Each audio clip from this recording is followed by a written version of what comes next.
Olá pessoal, eu sou o Leonardo Tinoco e sejam bem-vindos ao canal do Tinoco, canal de review de livros e assuntos relacionados à literatura, seja ela impressa ou virtual. Hoje eu trago novamente aqui esse livro, A Grande Guerra dos Continentes. Eu não posso falar essa palavrinha mágica aqui que o YouTube não gosta. Guerra dos Continentes, do Alexander Dugin, que é o guru desse rapaz aqui, ó. Vladimir Putin, presidente da Rússia. Aqui está mais jovem, né? Hoje está com 70 anos. Esse é o quinto vídeo que eu faço a respeito desse livro. O primeiro eu falo sobre a conspirologia. O segundo eu falo a respeito das bases da geopolítica, segundo o Alexandre Dugin, que é sobre o eurasianismo e o atlantismo. O terceiro eu falo dos conceitos de sangue ou solo, que é o eurasianismo versus o eslavismo. Explico todos esses conceitos. E no quinto, o tema é quem é espião de quem? Trotsky versus Lenin. É o quarto que eu fiz desse livro. E hoje eu vou fazer o seguinte. O tema é o seguinte. É sobre GRU e KGB. Acho que todos conhecem a KGB, né? A KGB é tema de filmes, de livros, de séries, de até desenho animado, quadrinho. Tudo quanto é cultura pop também fala da KGB. É um serviço secreto russo. Mas também tem outro serviço secreto chamado GRU, ou GRU, como queiram chamar, que eu não conhecia até ler esse livro. Então vou falar a respeito disso agora. Vamos lá, vou começar a leitura. Começa com um tema assim. Disse GRU, seu parvulesco. É um nome muito forte nesse livro, esse parvulesco. Vamos lá, leitura. Único entre os conspirólogos, repetindo, fiz um vídeo falando sobre conspirologia, no qual eu explico esse conceito e como age e pensa um conspirólogo, né? Continuando aqui. O único entre os conspirólogos a realçar constantemente o caráter geopolítico da conspiração mundial, ou mais exatamente, as duas alternativas das conspirações mundiais, eurásica e atlantista, no qual eu falo no segundo vídeo sobre esse livro, encontramos Jean Pavlesco, talentoso escritor, poeta e metafísico francês, autor de numerosos trabalhos literários e filosóficos. Para o Dugin elogiar tanto a pessoa assim, ele deve gostar muito desse Jean Pavlesco, deve ser muito amigo dele. Continuando. Durante a sua longa vida, extremamente rica em acontecimentos, conviveu pessoalmente com numerosas figuras eminentes da história europeia e mundial, entre os quais os representantes da história oculta e paralela, místicos, maçons de primeiro plano, cabalistas, esotéricos, agentes secretos de diversos serviços especiais, né? Inclusive o Putin viveu a quase a vida toda dele na KGB. Ideólogos, políticos e artistas, nomeadamente foi amigo de Ezra Pound, poeta e crítico literário americano, principal representante do movimento modernista do início do século XX, Julius Evola, filósofo italiano fascista, estudioso das relações pintor e poeta, Arno Becker, arquiteto austríaco e artista plástico, escultor, trabalhava para o Terceiro Reich alemão, ele era um nazi. Otto Skarzeny, oficial austríaco da SS, conhecido como o homem mais perigoso da Europa, segundo os aliados também e os inimigos principalmente. Comandou a Operação Carvalho, que libertou Benito Mussolini. Pierre de Villemarest, membro do serviço de contra-espionagem francês. Vamos falar bastante desse homem aqui também. E Raymond Abellio, escritor e filósofo francês. Um esotérico, né? E etc. Quer dizer, etc. Tendo ouvido falar da especificidade dos nossos estudos conspirológicos, nossos Dugin fala que é dele, do Putin, da turma dele. Pavlesco forneceu-nos, para ele, para o Putin, para o pessoal dele, né, certos documentos classificados como estritamente confidenciais, top secret, que nos permitiram descobrir numerosos detalhes importantes da conspiração geopolítica planetária, que é o tema desse livro. Os materiais que dizem respeito à atividade das organizações ocultas secretas da Rússia apresentam um particular interesse. Na descrição que se segue, tentaremos expor os aspectos mais interessantes da concepção de Pavlesco. A 24 de fevereiro de 1989, na Lausanne é uma cidade da Suíça, lá que tem a sede do Comitê Olímpico Internacional. A Suíça tem muita coisa lá, inclusive o Fórum Econômico Mundial, a sede do fórum se localiza na Suíça. Eu tenho um vídeo falando sobre isso também no canal. Perante os membros do Conselho de Administração do misterioso Instituto de Estudos Metaestratégicos Especiais, Atlantis, Jean Pavlesco apresentou um relatório sobre o curioso título de A Galáxia da GRU, subintitulado A Missão Confidencial de Mikhail Gorbachev, a União Soviética e o porvir do grande continente europeu. Ou seja, o grande continente europeu que está por vir, que acredito ser a Eurásia, que tanto fala aqui nesse livro, né? Neste relatório, do qual Pavlesco nos transmitiu uma cópia, viu? É tão importante que recebeu uma cópia do Pavlesco, do Guim. Analisava o papel oculto do Serviço de Informações Militar Soviético chamado GRU, que é a personagem junto com a KGB, são duas organizações secretas da União Soviética, hoje Rússia. Que GRU significa em russo, vou tentar ler aqui, tá até entre parênteses. G de Glavnoe, R Razvedivatelnoye e U Upravlenie, GRU. Serviço de Informação Principal para o nosso português, ou Serviço Principal de Informação, como preferir. E os laços do GRU com a Ordem Secreta da Eurásia. Tem relação. Com referência, Pavlesco escolheu o livro do especialista bem conhecido dos serviços secretos soviéticos, o famoso agente de contra-espionagem francesa e diretor do Centro de Documentação Europeu, Pierre de Villemarest, que eu citei aqui, um amigo dele, Pavlesco, que em 1988 publicou em França o best-seller GRU, o mais secreto dos serviços soviéticos, que funcionou de 1918 a 1988.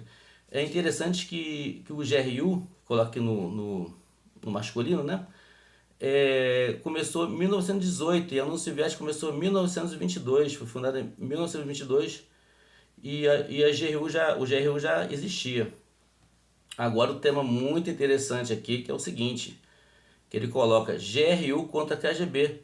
Olha que interessante, não são amiguinhos não, muito pelo contrário.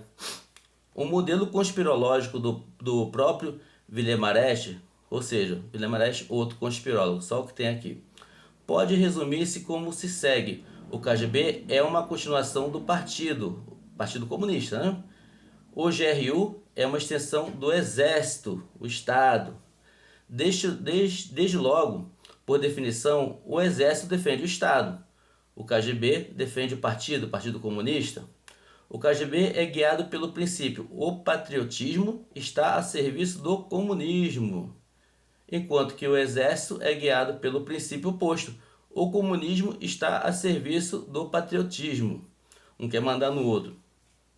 A partir desta lógica de oposição entre GRU e KGB, na sua qualidade de mais secreto dos mais secretos centros do poder bipolar da União Soviética, o Exército e o Partido, Villemarest construiu uma bem argumentada e fascinante narração da história da GRU, do GRU no caso. O sentido secreto da história invisível da União Soviética, da Revolução de Outubro à Perestroika. Só uma observação aqui para quem não está muito habituado com história russa. A Revolução de Outubro foi a segunda fase da Revolução Russa. A primeira foi de fevereiro, no qual os mencheviques tomaram o poder, né? Despossaram o czar Nicolau II, foi o fim do czarismo na Rússia, e introduziu lá um governo temporário. Já a Revolução de Outubro, que foi a Revolução Bolchevique na segunda fase, eles tiraram esse governo provisório, esse governo temporário do poder, né? E aproveitaram para aniquilar a família real, né? A família do czar Nicolau II foi totalmente exterminada. A perestroika. Perestroika é aquela tentativa de reforma russa que o Mikhail Gorbachev tentou fazer, no caso, em 1985, que não deu certo, que eram reformas, reconstruir economicamente, politicamente a União Soviética, mas não deu certo. Essa foi a perestroika. Significa reconstrução, perestroika. Deve ser procurado na rivalidade dos vizinhos, o GRU, o Aquário, entre aspas, ou Seção Militar 44.388. Fui pesquisar esse número, 44.388, é um código sanitário para o exame de, botei aqui, colonoscopia. Olha só que interessante. Eu realmente não entendo essa relação. Quem souber aí, primeiro pesquise o que é colonoscopia. Se não souber, você vai ficar bem espantado e curioso e confuso, como eu fiquei. Em Kondinka. Kondinka é uma cidade russa, né, no noroeste da Moscou. Aconteceu aquele evento de massacre lá do povo, foi ver o festejo do posse do Nicolau II. Acabou que foi em 1896 e o povo acabou sendo uma tragédia lá, quase 1.500 pessoas perderam a vida, e foi exatamente aqui, em Kondinka, onde fica aqui a GRU. E o KGB, o serviço, entre aspas, na Lubianka. Lubianka é uma cidade russa, né? Claro. E Lubianka também é o prédio da sede do KGB. Até hoje, tá? Ele muda de nome, mas continua lá. Mas qual é a ligação entre esses serviços especiais rivais e as duas ordens geopolíticas planetárias, que é o eurasianismo e o atlantismo? Ainda mais secretas e ocultas que os serviços de informações mais secretos? Faz a pergunta. Ele classifica aqui que essas ordens geopolíticas planetárias, o atlantismo e o eurasianismo, ainda são mais secretas e ocultas que serviços de informações secretas, que são KGB e GRU. Segundo Pavlesco, a Ordem Eurásica esteve particularmente ativa na Rússia no princípio do século XX. Entre os seus representantes constavam o Dr. Badmaev, de São Petersburgo, o Barão Ungern von Sternberg, os superiores escandinavos secretos de Rasputin. Rasputin é uma figura marcante também na história russa. Ele era o guru do czar Alexandre II. E quando eu falei que o Putin tinha um guru, que era o Dugin, a pessoa ficou rindo de mim. Ele é uma pessoa assim, desse nível de poder, não tem guru. Ele age sozinho, assim, ele não ouve ninguém. O interessante é que o Nicolau II, todo mundo sabe que o guru dele era o Rasputin, né? Era um mago lá, um místico pervertido. Continuando aqui. Os superiores escandinavos secretos de Rasputin, assinando as suas mensagens cifradas sob o pseudônimo de Vert. Não sei porquê, não conheço. E muitas outras personagens menos conhecidos. É necessário igualmente realçar o papel particular do futuro Marechal Mikhail Tukhachevsky, que, segundo Pavlesco, foi iniciado na misteriosa Ordem Polar durante a sua estada no campo de prisioneiros alemão de Ingolstadt, onde, curiosamente, justamente no mesmo período de 1916 a 1918, bem no meio aconteceu a Revolução Russa, né, que foi em 1917, encontramos outras figuras maiores da história moderna, o general Gaulle, o general von Ludendorff e o futuro Papa Pio XII, Monsenhor Eugênio Pacelli. Esse Mikhail Tukhachevsky, né, segundo Paulo, foi iniciado na misteriosa Ordem Polar, outra organização secreta mística. Esse grupo de místicos geopolíticos russos passou mais tarde o testemunho ao regime bolchevique. Quer dizer, eles já tinham essa ideia da Ordem Eurásia, né, no início do século XX, que essas reuniões entre eles durou entre 3 anos, entre 1916 e 1918, e depois eles passaram essas ideias aos bolcheviques, né, que depois virou o Partido Comunista. Continuando aqui, não, repetindo aqui. Esse grupo de místicos geopolíticos russos passou mais tarde o testemunho ao regime bolchevique, como eu falei, mas sobretudo aos esotéricos de tendência continental agrupados no exército, tal da GRU, nas suas estruturas, onde havia um número significativo de antigos oficiais do Império que se tinham juntado às fileiras dos vermelhos para mudar vermelho, o exército vermelho, dos vermelhos para mudar a atitude nihilista dos bolcheviques. Atitude nihilista, quem conhece nihilismo, né? É aquela ideia filosófica que do nada, né? Que não existe nada, que não existe Deus, que é um vazio enorme, não existe conceito moral ou religioso, tudo é o acaso, é o relativismo bem presente mesmo, bem forte dos bolcheviques a longo prazo e para criar a grande potência continental utilizando os comunistas. A ideia deles era para fazer a grande Eurásia, né? Esse plano do eurasianista, utilizar os comunistas, pragmaticamente possuídos pela ideia messiânica. O que importa é que entre os vermelhos, o exército vermelho, haviam alguns agentes da ordem eurásica executando uma missão continental secreta. É curioso que o famoso bandido vermelho Kotovsky tenha sido um anarquista de esquerda, ocultista, místico, e que certas passagens particulares da sua biografia justifiquem a opinião de que no seu caso tenha tido contatos com a ordem eurásica. Assim sendo, entre os eurásicos russos pré-revolucionários e pós-revolucionários existiu uma continuidade, ou seja, essa ideia do eurasianismo ela já veio antes mesmo dos bolcheviques e se juntaram e juntos começaram a desenvolver esse plano. A criação do Exército Vermelho deveu-se aos agentes da Eurásia. Muita gente fala que foi o Trotsky, né? Mas está falando que foi os agentes da Eurásia.